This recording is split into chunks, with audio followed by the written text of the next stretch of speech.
కొత్త అమావాస్య నైవేద్యాలు. తెలుగు రాష్ట్రాల్లో ఉగాది ముందర రోజు వచ్చే అమావాస్యని కొత్త అమావాస్యని ఆ వేళ అమ్మవారిని అనగా ఆ ఊరి గ్రామ దేవతలకి నైవేద్యాలు సమర్పిస్తారు. ఈ సమయంలో వచ్చే రకరకాల అనారోగ్య సమస్యల నుండి చల్లగా చూడమని నైవేద్యాలు సమర్పిస్తారు.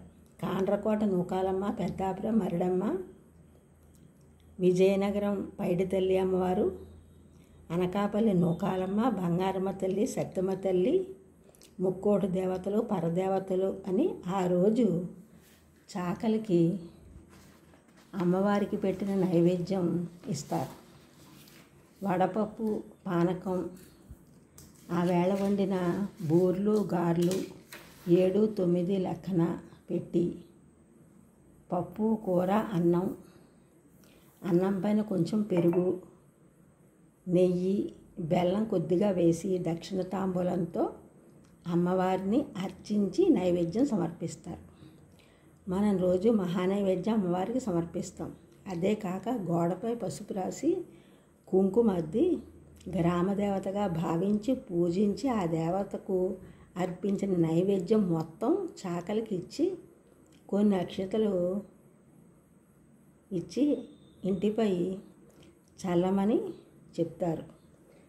ఆ విధంగా చాకలి అక్షతలు చల్లి దీవించడం జరుగుతుంది. ఆ విధంగా గ్రామదేవతకి నైవేద్యాలు అమావాస్య నాడు అర్పించడం జరుగుతుంది. కొంతమంది ఆచారంగా ఉగాది నాడు కూడా నైవేద్యాలు సమర్పిస్తారు. గ్రామదేవతకి చాలా ప్రాంతాల్లో ఉత్సవాలు చేస్తారు. కొన్ని ఊళ్ళలో సంబరాలు అని, కొన్ని ఊళ్ళలో తిరణాళ్ళని, కొన్ని ఊళ్ళలో జాతర అని చాలా బాగా ఉత్సవాలు చేస్తారు. ఆ ఉత్సవాలకు సమయంలో గరగరు అని అమ్మవార్లను ఇంటింటికి తీసుకువస్తారు. ఆ వచ్చిన వ్యక్తి శిరస్సుపై అమ్మవారి రూపంలో ఉన్న గరగని ధరించి ఉంటారు. అప్పుడు అమ్మవారిగా భావించి కాళ్ళు కడుక్కోవడానికి నీళ్ళు ఇచ్చి బియ్యం దక్షిణ ఒక పళ్ళెంలో పెట్టి ఇస్తారు.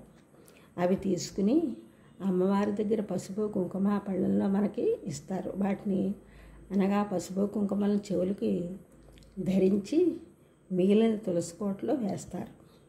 ఇదంతా చాలా సాంప్రదాయంగా వస్తున్న ఆచారాలు. ఇదంతా వాతావరణం మార్పుల కారణంగా వచ్చే వ్యాధుల నుండి రక్షించమని అమ్మవారికి జరిపే కైంకర్యం. ఈ ఛానల్ చూసిన వారందరూ కూడా సబ్స్క్రైబ్ చేయండి, షేర్ చేయండి, లైక్ చేయండి, కామెంట్ చేయండి. సబ్స్క్రైబ్ చేసిన వారందరికీ కూడా కృతజ్ఞతలు, షేర్ చేసిన వారు, లైక్ చేసిన వారు, కామెంట్ చేసిన వారందరికీ కూడా ధన్యవాదములు.